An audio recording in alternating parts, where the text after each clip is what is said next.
from the moment, Esther, I tell you, the first time I ever got proper like tipsy, I was hooked. And this is maybe 15 years old.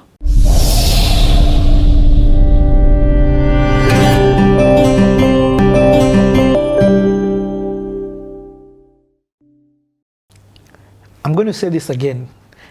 First and foremost, on CTA, we are so intentional about what we do, where we shoot, the guests we call, how we shoot.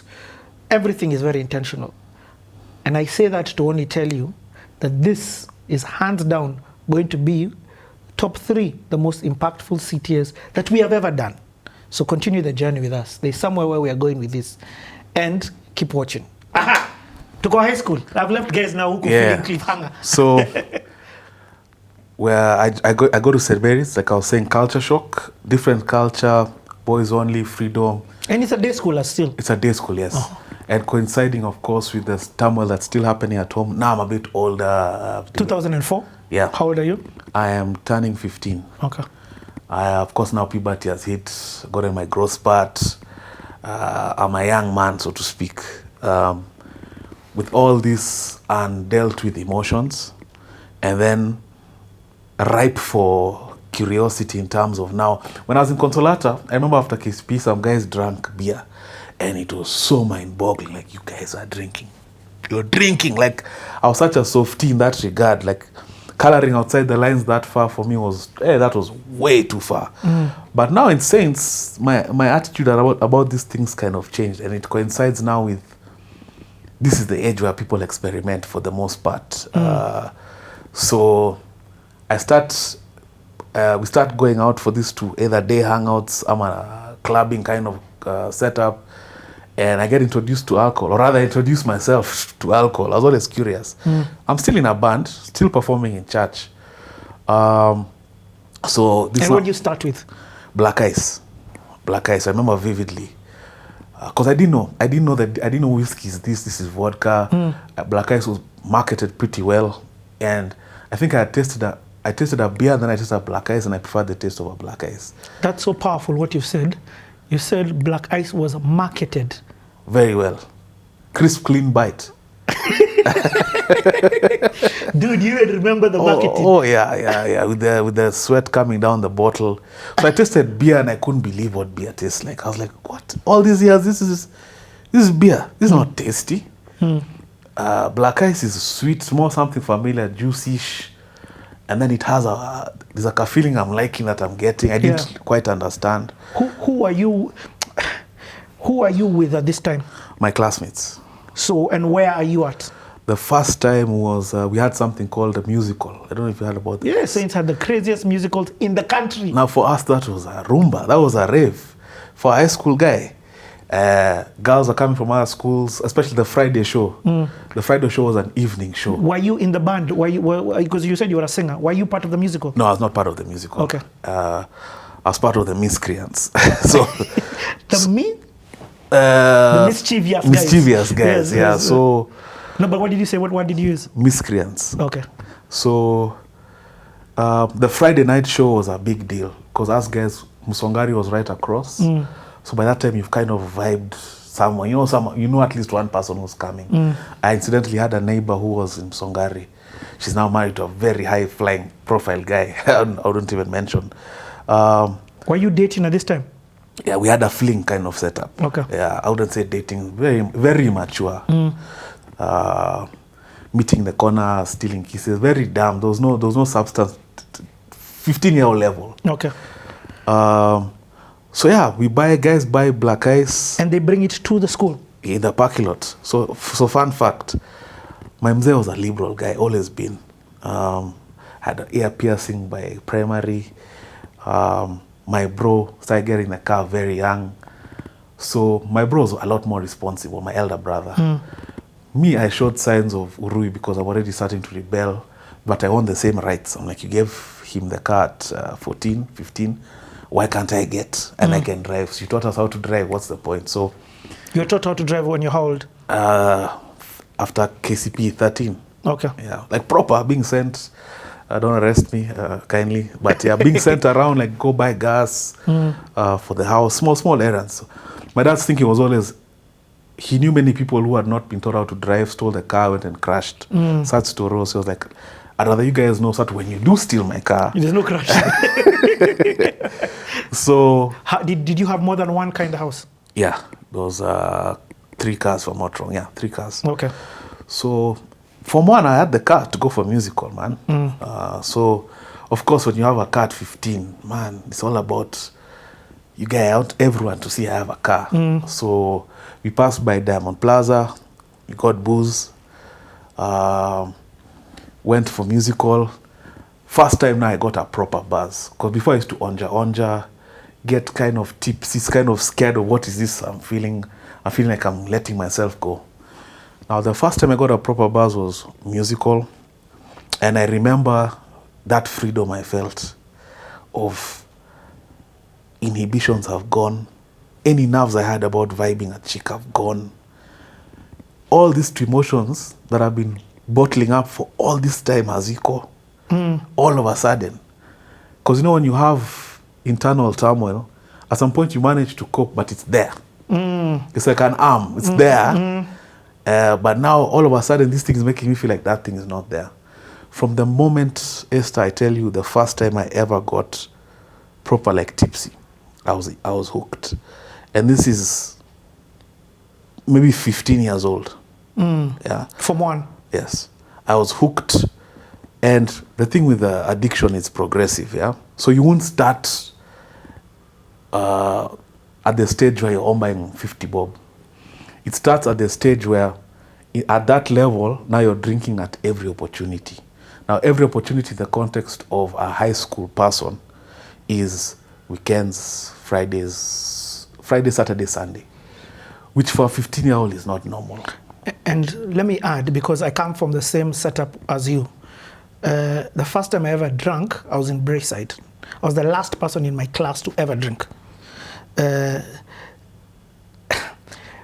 a difference between the Kenyan system and the freedom that comes with the Kenyan system that is slightly British system. And as we had both. Yes. So St. Mary's has the freedom. There's a freedom that begins to be given to teens that comes with that kind of system that is dangerous. It is, and I'm not trying to shoot it down. I'm trying to say it is amazing because it enables you to think, it enables you to have independence early, it enables you to do some things. But the dark side of that is this that you're talking about. Yes. So, your introduction into alcohol.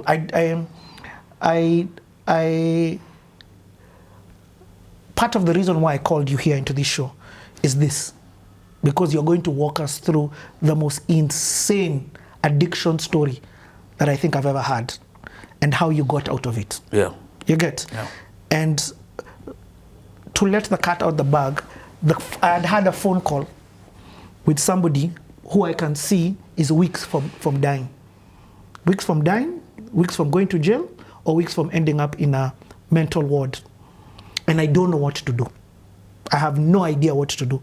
As we're shooting, that guy is currently in that state. I have no idea what to do. And so when I spoke to you and I saw and I heard a bit of your story, the reason why I called you here is because I want you to show how people get into this, deal with this, and get out of this, because you're proof of this. Cool? Absolutely. Okay, so we've started with your introduction. Your introduction was this enabling environment for... So again, hindsight is 2020. So when I look back, there's typical experimental age. That's typical because other guys experimented, didn't necessarily turn out to be addicts. Add the turmoil I told you I had, family turmoil. That's a very huge, usually a very huge factor in terms of people ending up addicts. Turmoil at home, it could be abuse, but in my case, no abuse, just turmoil. Yeah, not having your parents seeing eye to eye. And then our genetic predisposition. So my lineage. Wow. You talked about your uncle. My grandfather, actually my grandfather, paternal and maternal, both succumbed because of alcoholism. Then my dad's elder brother. My dad never drank because he feared what it could do. So he could have been an addict, but he's like, you know the way you pick up, like there are things I've learned not to do because my dad did them and I've seen the dangerous I get effect. it exactly what you're saying. So for him it was alcohol. Like, if alcohol can do this, I'll never touched.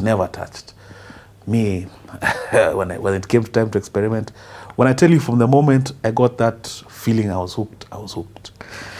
To think, bro, you have said some incredible things. Genetics. You've said it's in your DNA, it's in your lineage, it is who you are. Lack of a better word. Science can prove it.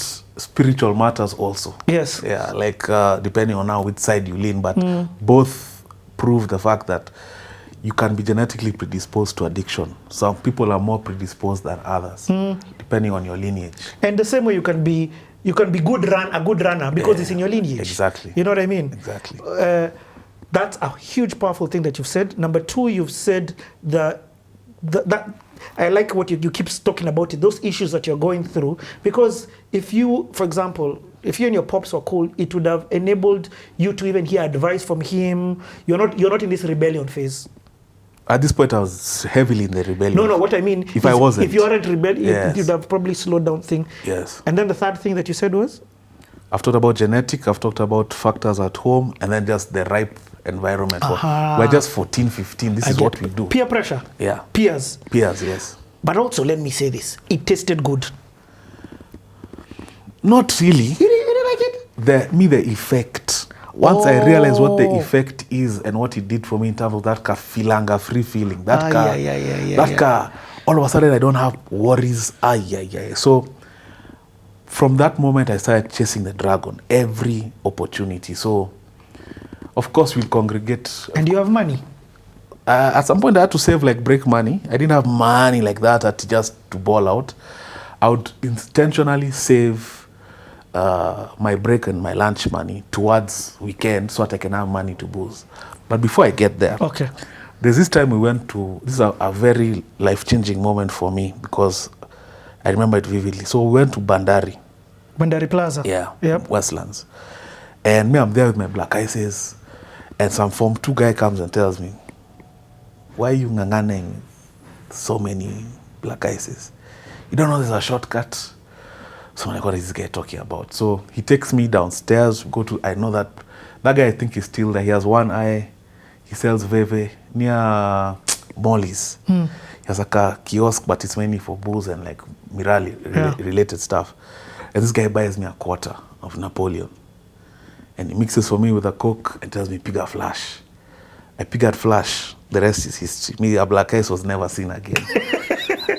It's cheaper, it's more effective. I was sold. So now, when I'm talking about saving money, my lunch money was what, 50 bob, maybe 100 bob? Yeah. But I discovered cheap liquor, Furahaken in 2005 was 55 shillings. What? So with 250 bob, I had my 2 to maybe 3 Furas, quencher with the one that you could pull and suck. You know, that's as a chaser. And me, I was good to go. So we moved from Caledonia to Gigiri. And Village Market now is my playground. Okay, this is so... I feel like this feels like deja vu. For our generation, it was Safarican. We're Babs. This is Brabant style. So, in fact, I keep saying the guy who wants Safarican was my classmate. The guy who wants whatever. London. Yeah, London Distillers. I ain't going to say your name, but you know yourself. So, for us, what it started, we have more money, but then we won the buzz. So, we move... and it was difficult to get the liquor. So either we steal from our parents' house, or we buy the Safaricans, and then now it moves into Kenya cane. It's more cost effective. You can buy more. Yep. Shucks. So, but hey, okay. So now you move. What year do you move to? Actually, let me start the first question. What year do you start drinking? 2004, Form 1. What year did you stop drinking? This will be my 4th year. So 2004 was your beginning? Yes. And 4 years ago is 2020? 2021, actually. Was my last drink. Wow. My last proper bender episode, all of it, yeah. Okay, we're going to walk through this journey Yeah. and say, but at this time it is fun because it is you're with. Okay, let's go on with this story then. It's fun, but small things. Of course, the L's that time are smaller. It's your performance in school is not great. No one is really checking up on that because, again, my family was a bit in disarray. So we had freedoms. Fees is paid. You guys go to school. So I trusted you in primary. You did well. But now since things are not going the same way as primary, Yeah. I'm not failing at ease, but I'm just mediocre, you know. By Form 3, I started having like now, you know, those serious risks where you bring booze to school. Eventually I What? get suspended, yeah? Okay, between Form 1 and Form 3, have you had an accident? No. Okay, between Form 1 and Form 3, Friday night you're going out.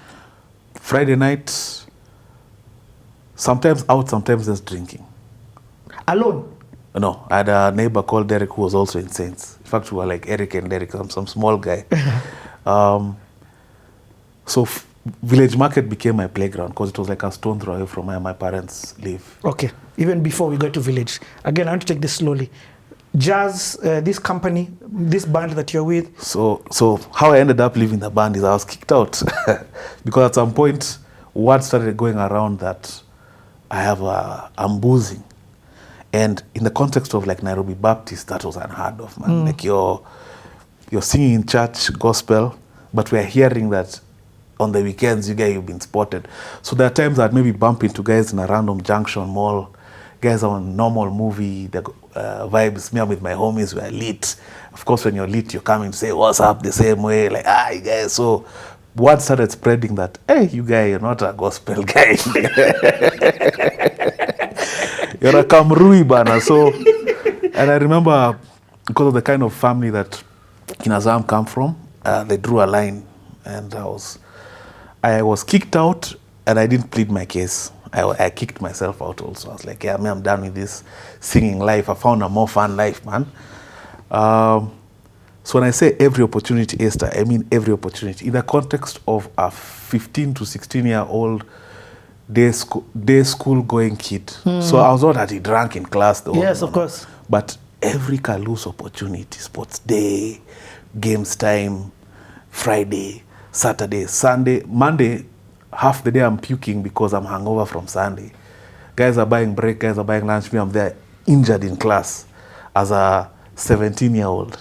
Wow. I still don't know to date how my parents were so aloof. Of course, at home I cheza chini, I would not act a fool. But, bro, there are times we'd have dinner and I was lit. And I'm there. And no one is noticing. Paka, I was like, what's going on here? Of course, I'd play the part, act very sober, but man, I was lit, and for a long time, I was getting lit under the radar, man. Are you stealing money from your parents? No, not stealing, but finessing. So my dad was always very nice. If you have a date, he'll conjure you something. So now the dates became many, man. Every other weekend, I'm having a date. I also learned how to hustle. So I would buy booze from Monty's Sarit and resell it to my younger, like guys in years behind us. Yeah. Because me, I had the height. I had a baby face, but I had the height. I could buy without an ID. Wow. So I'd buy and resell, of course, at a markup. And I'd always put, even from what they've sent me, if I put mine aside. So I knew how to make sure that I always have liquor. Okay. Then, now when we moved to... And you're selling in school? In school. So now you start going with the liquor to school? Yeah. In school-related activities, guys always used to congregate at the village Fridays and Junction. So I'd always be the plug for liquor. Well known. In fact, I was laughing at that with my friend the other day. So this time I've moved to Gigiri. Okay. Of course, school is suffering, having disciplinary issues in school. Could you walk to Village Market from where you live? Yeah.